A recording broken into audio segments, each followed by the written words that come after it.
about A1, A2, B1, B2, etc. So can you please tell me very quickly what you know about CEFR?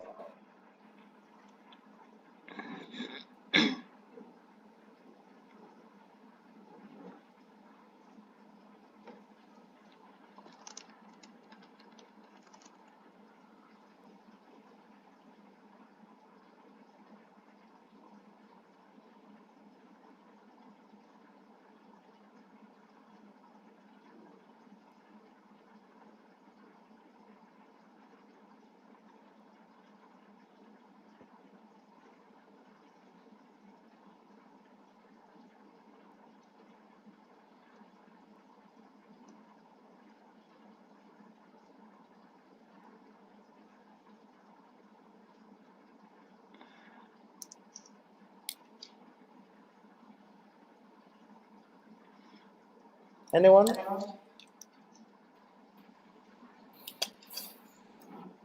So based on what I know, CEFR is the Common European Framework of Reference for Languages. And there are 6 levels, and A1 is the most basic level, and C2 is the better one, like near native proficiency.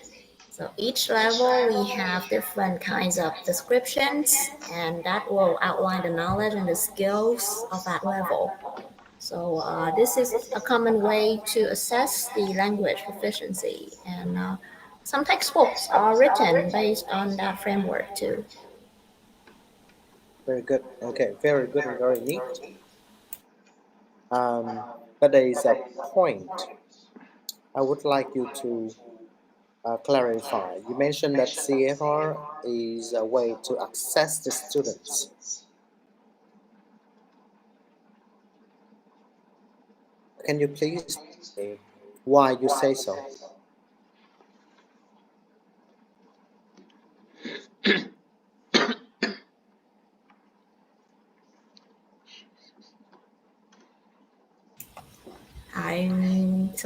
I think assess is not what I want to say. It's somewhat like to measure the students' proficiency, not really assess. Okay, so CFR is one way to measure. Yes. Okay, so how do we use the CFR to measure?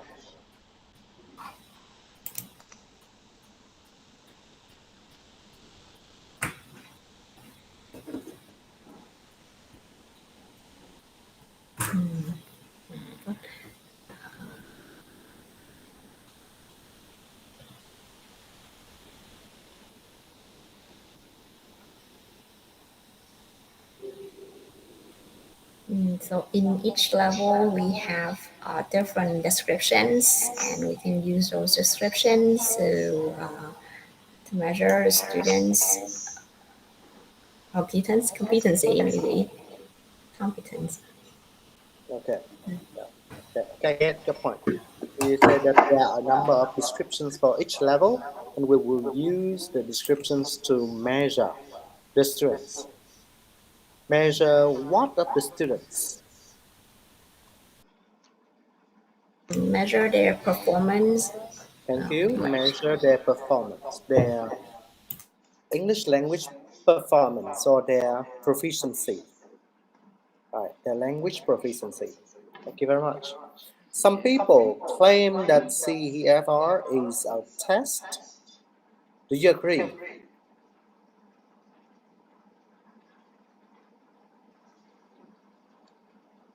Everyone? Uh, no, I don't. Yeah, okay. Why not? Because it's just a like a reference. Like we can use it as like a ruler to compare the performance of the students to a certain standard, but that is not a test. It's just a sort of reference. Thank you very much. Okay, thank you. Right. Um, what do you think that CFR is a test is actually a misconception? Uh, it is not used to assess the student's proficiency.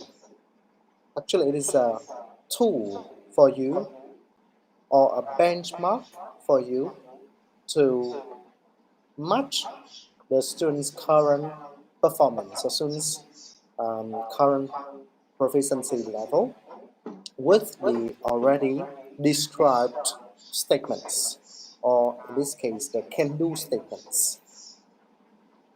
So CFR stands for Common European Framework of Reference for Languages or Learning Teaching Assessment.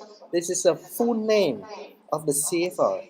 And as you can see, that is a framework of reference. A framework of reference is something that we refer to, okay, in comparing the performance, the current performance, and the already perceived or the already described statements. And they are applied in three aspects: learning, teaching, and assessment. Learning, teaching, and assessment. Now, think more about the applications of CEFR in learning, in teaching, and in assessment. Can you please clarify how CEFR is used in learning, in teaching, and in assessment?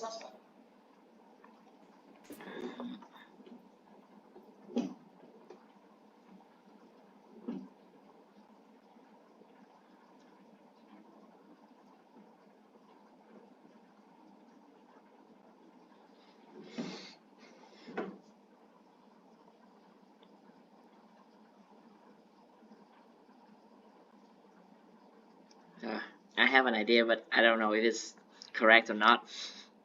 Yeah, please just proceed. I think for learning, it's more of the teachers or the English center's job to based on CFR, like the descriptions, to determine which level the students are at, and then place them in the suitable classes, and then accordingly choose the suitable materials like textbooks and also sort of teaching methods Mhm. that will help them the most, facilitate the learning the most in certain stages. And for teaching, uh, yeah, just the teachers based on the description to choose what they feel like would be most suitable for that level and would helps them the most in teaching the students. I'm still thinking about assessment, but I have ideas about learning and teaching. Thank you very much. Okay. Actually, learn and teaching support each other. Okay, but in reality, all of these three elements interact with each other. Okay, and we use CFR to support or to facilitate the teaching, the learning, and assessment from different aspects. You got a lot of important points there in your answer, including the use of CFR for the um, teachers and for the students to identify the current level to describe, okay, explicitly describe the current levels of the students, okay, in order to choose the right approach, the right content, and the right material for use, okay, in facilitating the learning. Okay. CFR will inform the material writers to um, develop appropriate materials for different levels of the CFR, okay, in order to better support the teaching and the learning. Now, regarding assessment, the other students on our class, can you please support him? In what way does assessment benefit from CFR?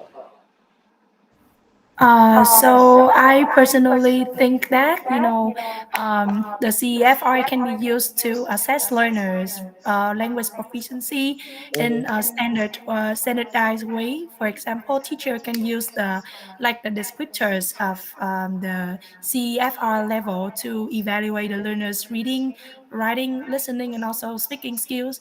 And then the teacher can give them some kind of feedback on their strengths and things to improve so that they can have some further improvement. Okay. Okay. Thank you very much. Um, anything else? The others?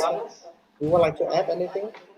Yes, so I think the CFR can be used to develop, as we all know, language tests Mm.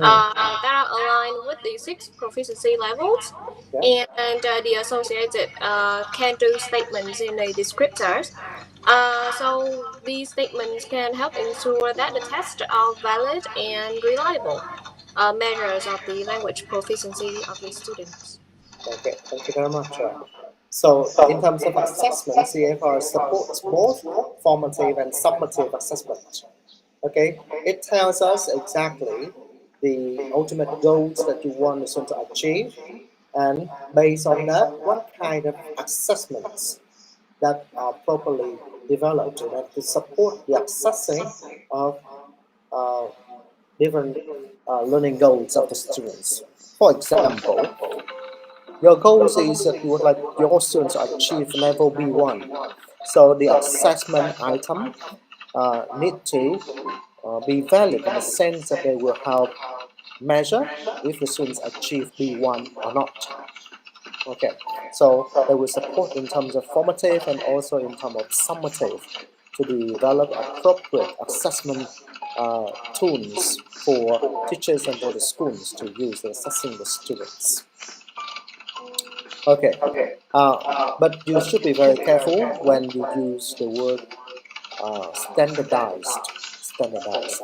Actually,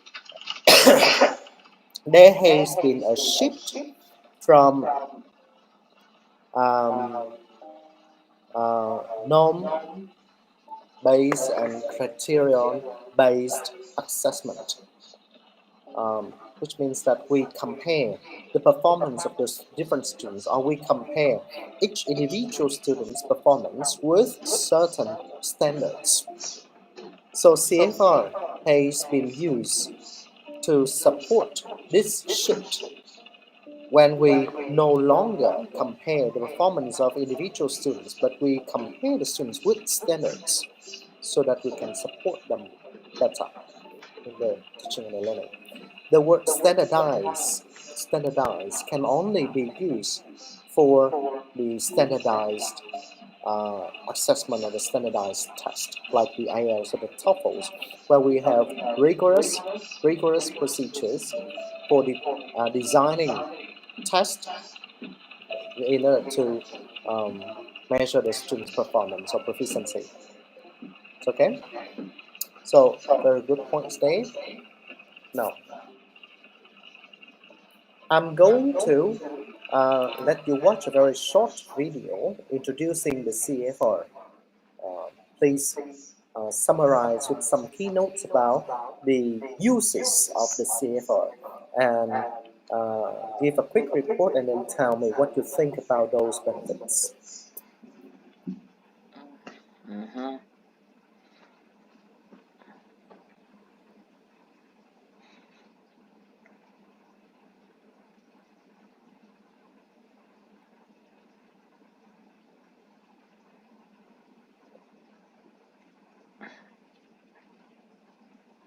What I don't need to be useful for this. Can you say it? Yes, teacher. Yes, teacher.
I'm sorry, teacher, but does the video has the sound because I can't hear anything.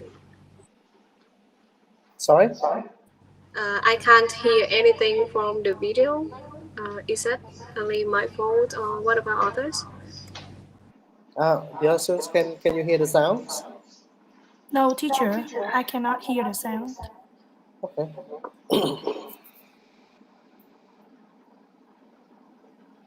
On the WhatsApp, but I can send you the link.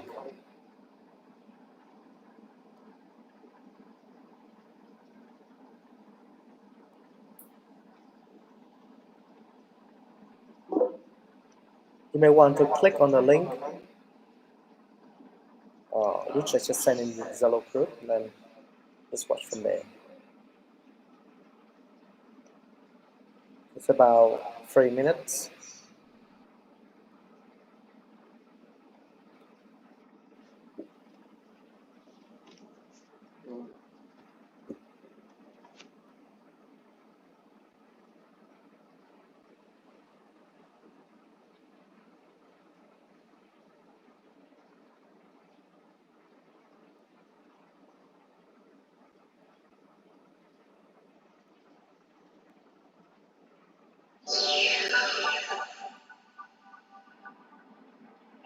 Describes a very basic language level. As a learner, you can move up the levels until you reach proficiency C2 level. This is a really advanced level. By describing what you can do in reading, writing, speaking, and listening, the CEFR will tell you where you are on the journey from beginner A1 through to proficiency.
Anh cũng tắt mic rồi cho nên em làm gì em cứ làm nha.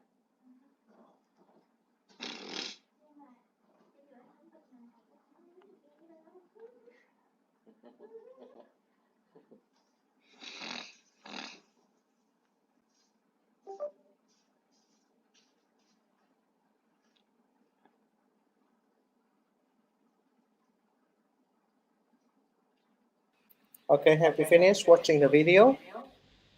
Yes, teacher. Yeah, okay. Can you please tell me very briefly the key messages?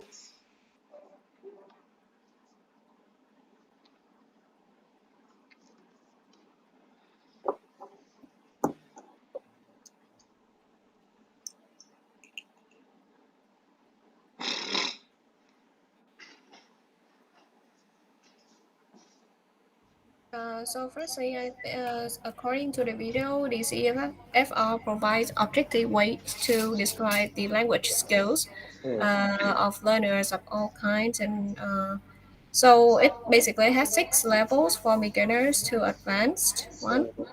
So by looking at the descriptions of the each level, so people can know where they are, and so they can figure out the way to achieve their goal, whether to travel or to get a job. So yes, basically fits the needs of everyone. Why in the video people say that is an objective way?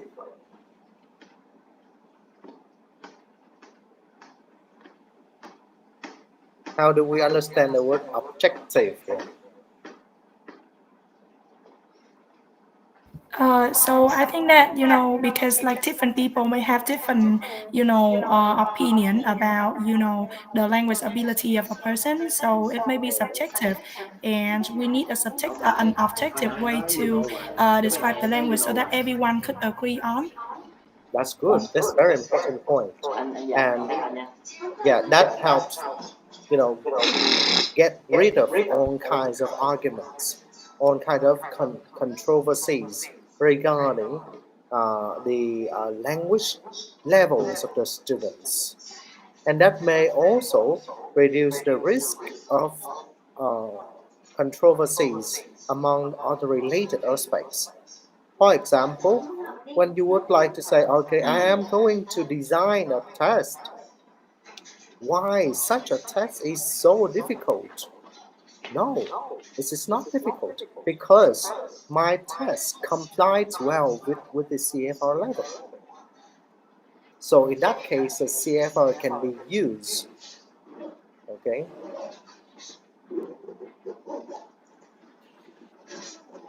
as a point of reference for the language proficiency level.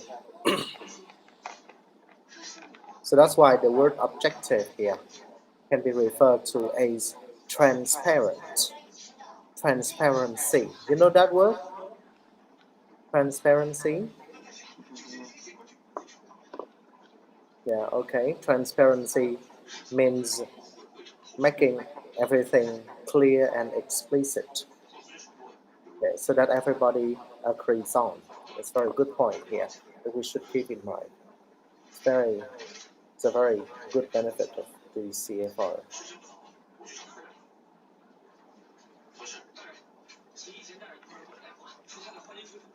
Right, so to summarize, what are some important uses of the CFR? Refer back to the screen I'm sharing.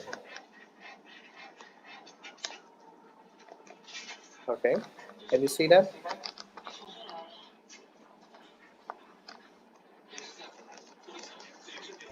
Yes, we can see it, teacher. Okay, thank you. CFR can be used for setting realistic targets, okay, for particular groups of students, or for determining the language ability, for designing tests, or for comparing language qualifications, or for reflecting on and describing teaching practices. Okay, this is a very nice way of justifying all of the decisions you make in designing the curriculum. Okay, so if, for example, you would like to set the goals of teaching and learning for your language program to be at B1, so all of the decisions you make will support this. The content, the materials I use, and the assessment will target at B1 level. That is very important for us to determine. Now, let's go into detail of the CFR. The CFR will consist of 3 basic levels. It has a global scale, the global scale here, okay, and the illustrative scales. With the global scale, basic user, independent user, and proficient user, or the A, B, and C. Okay, A1, A2, B1, B2, C1, C2. From the global scale, we go into more detail with the self-assessment grid and different specification of objectives, or we call them the descriptors in each illustrative scales. With the 6 levels of the CFR, they can be extended to 10 levels. Okay, so we have tourist, breakthrough, wastage plus or A2 plus, threshold, B1 or threshold plus, B1 plus, Vantage B2, Vantage plus B2 plus, and operational efficiency user C1 and mastery C2. Right.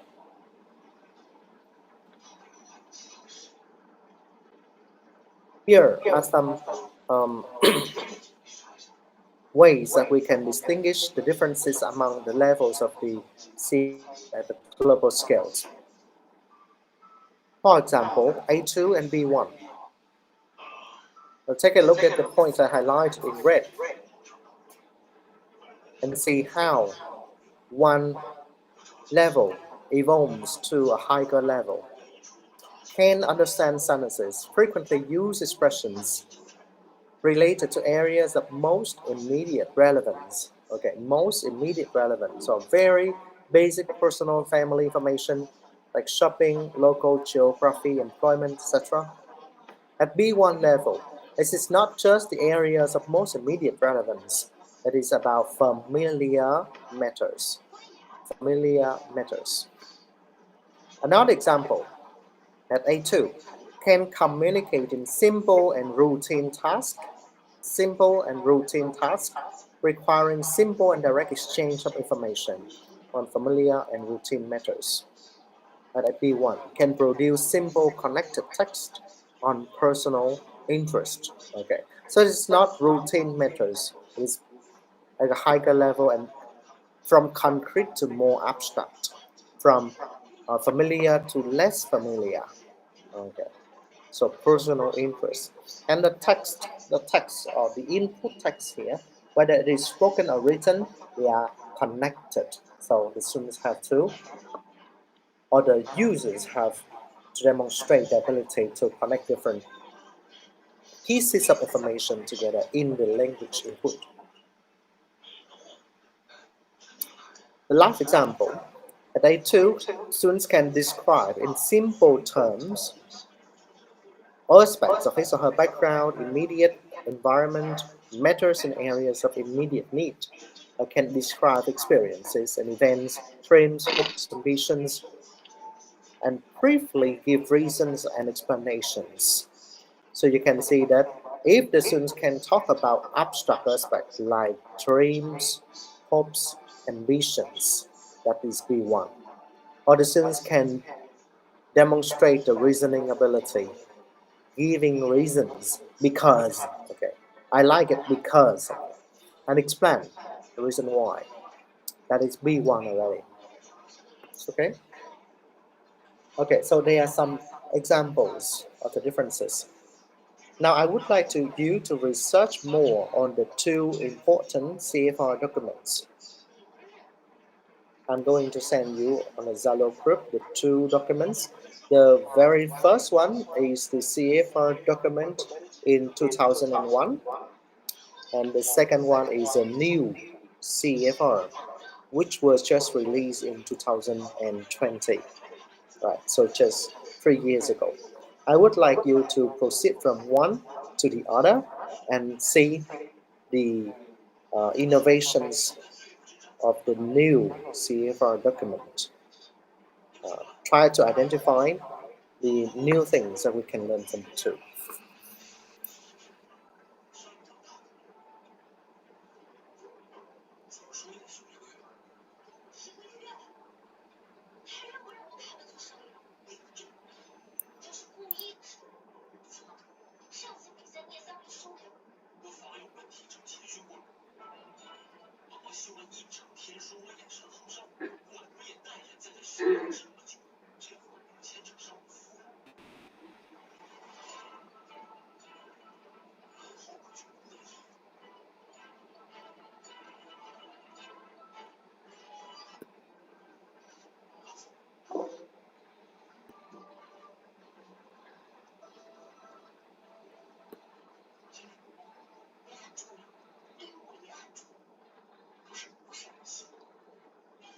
Can you see them?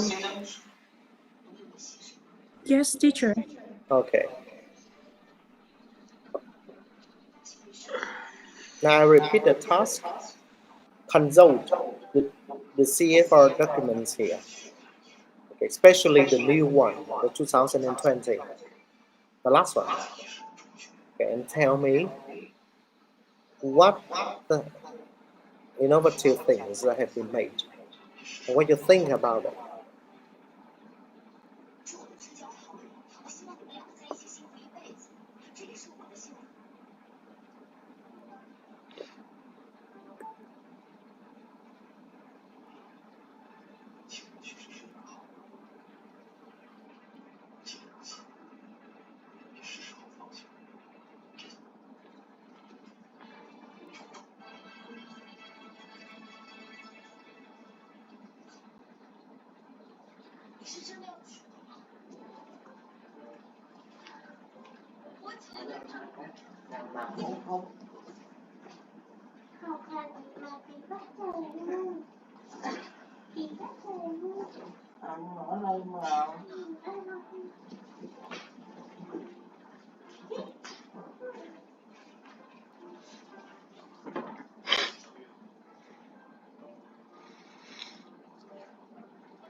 信息，人工组织有这一定问题。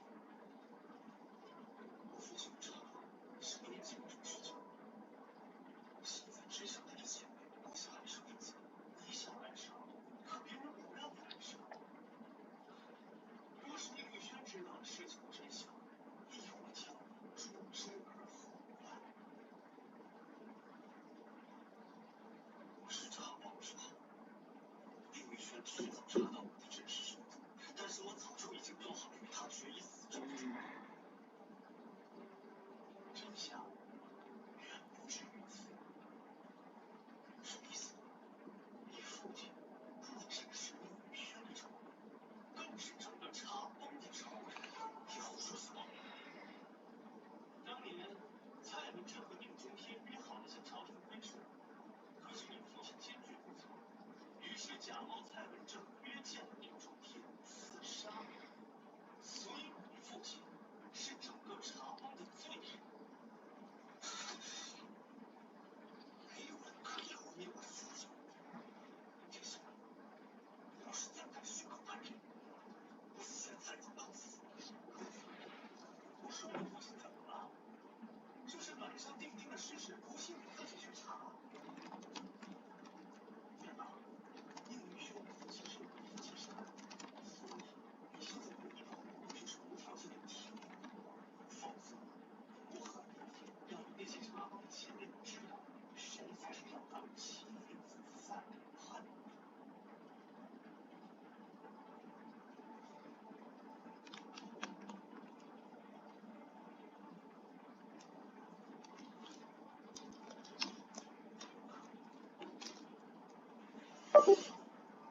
你父亲那么有钱，你好好想想。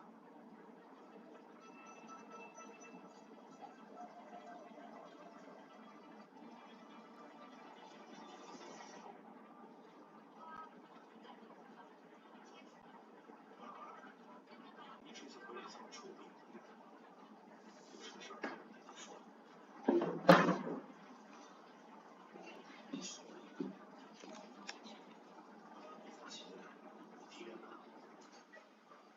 无论是缺钱还是缺粮，也可以准备好。我现在只是留在他皇上当爷，就一定会立即动。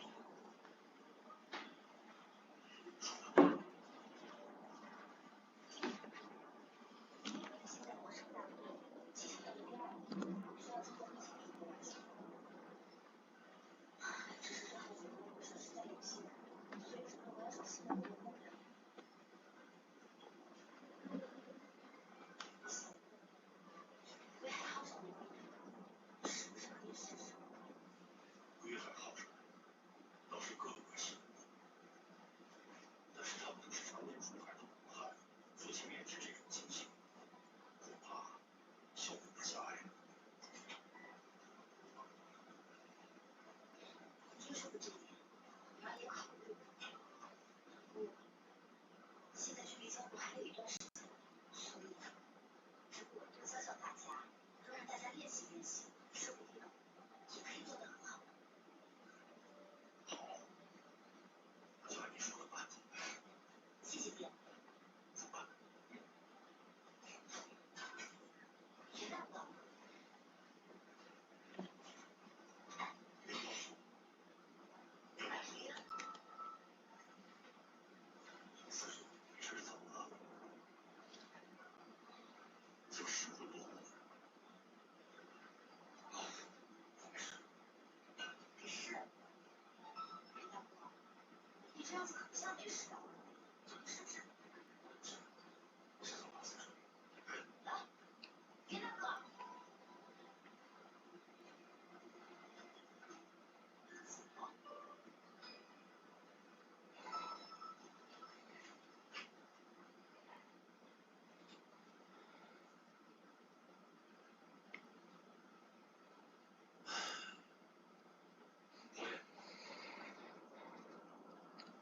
夫人这两天怎么样了？夫人还是按部就班的在干活忙活。不过今天夫人去把后看了一下，挺好极了。他这是搬走运走呀。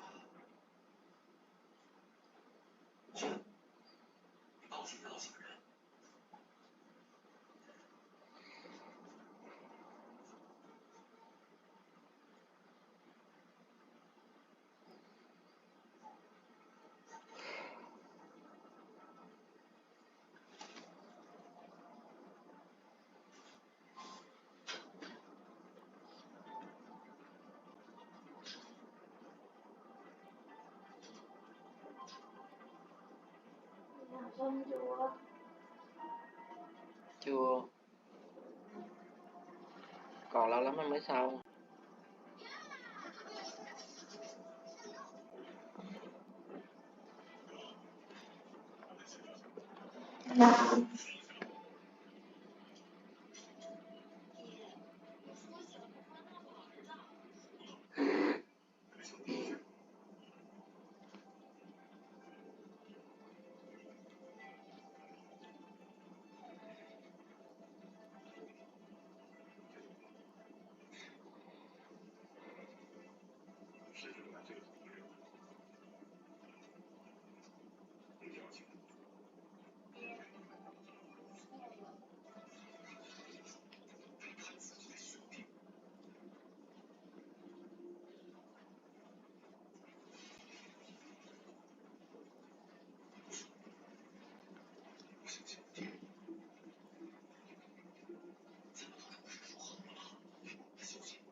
Are you finished?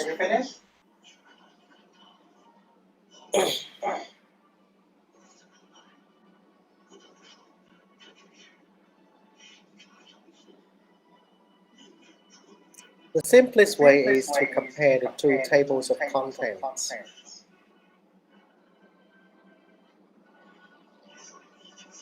Why didn't you tell me that before?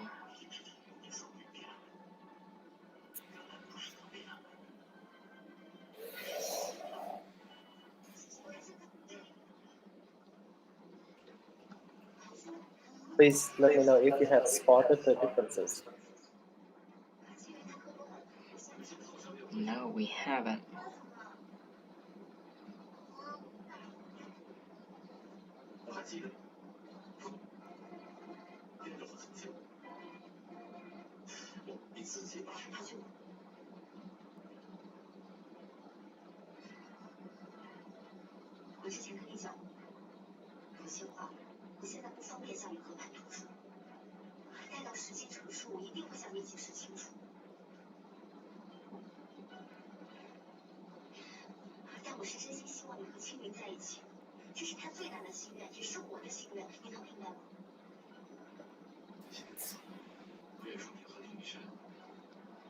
Okay, what do you think?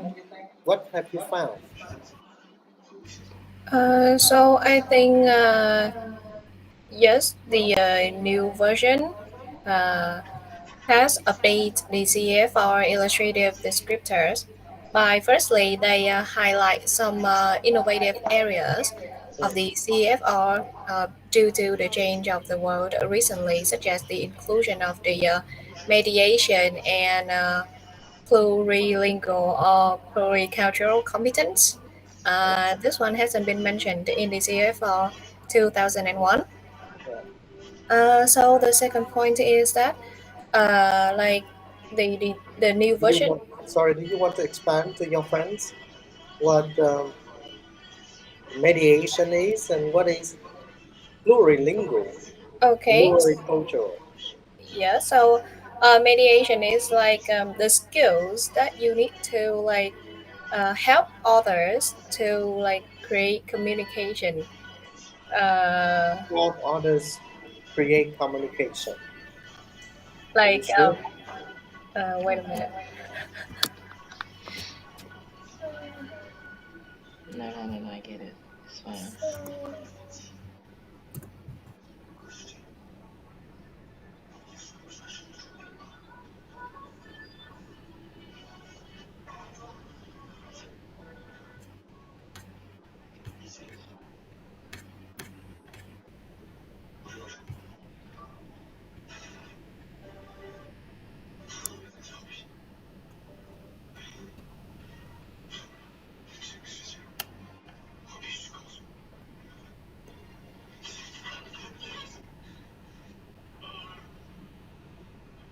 Okay, so in mediation, the user or learner acts as a social agent who Mm. create bridges and help to construct or convey meaning, sometime within the same language or sometime across modalities, for example, from spoken to signed language or vice versa, or even in cross-modal communication.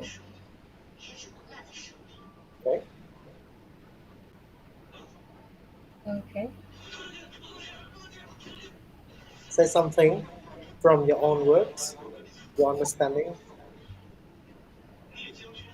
Um, Sunny, choose, choose. Okay, now you say the first innovation is mediation. Uh, Anh kiếm phù the hợp. second one is plurilingual, Em coi thử, em coi. pluricultural. Is that what you say? yes. Okay. What else?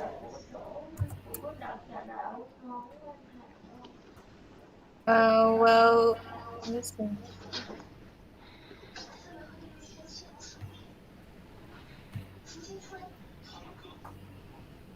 So we have other updates like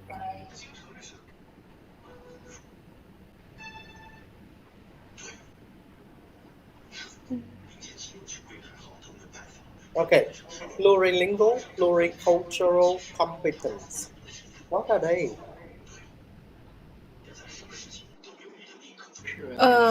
okay, so pro polylingual uh, is the like ability to has competence in more than one language, like to switch between multiple languages.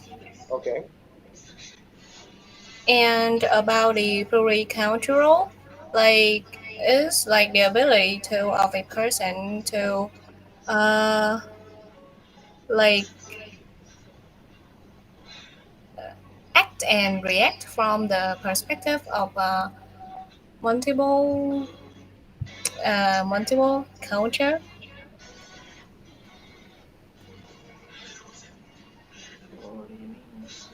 Like that person can act and react to situations from the perspective uh, of like different culture, I guess.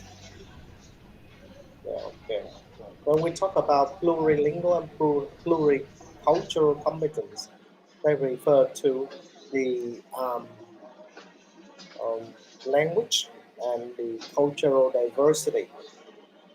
See, in the modern world, when people communicate with people from other cultural backgrounds, I mentioned that in a lot in previous lessons, right? In a multicultural world, people communicate. So there should be understanding of shared values and learning the basic principles in order to avoid miscommunication. Or in this case, we call it mediating between cultures.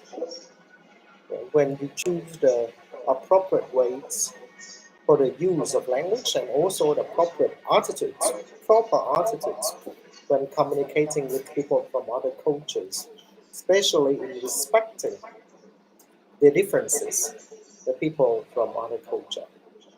Okay, so building on language diversity and building on cultural diversity is a way of developing intercultural competence to support the communication or the mediation among cultures.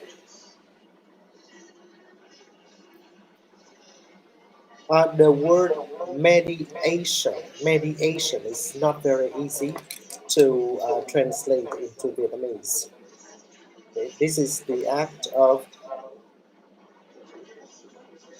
you know, seeing the Ủa đến differences rồi, đến rồi, đến rồi. and then figuring out the right or the proper way of dealing with the differences.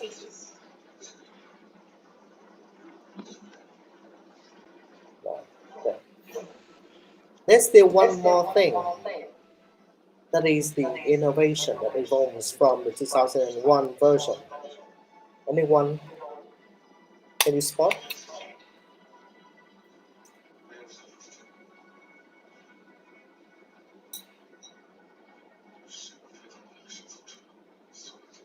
So we will also have new scales related to online communications. So there are two new scales for some categories such as online conversation and discussion or goal-oriented online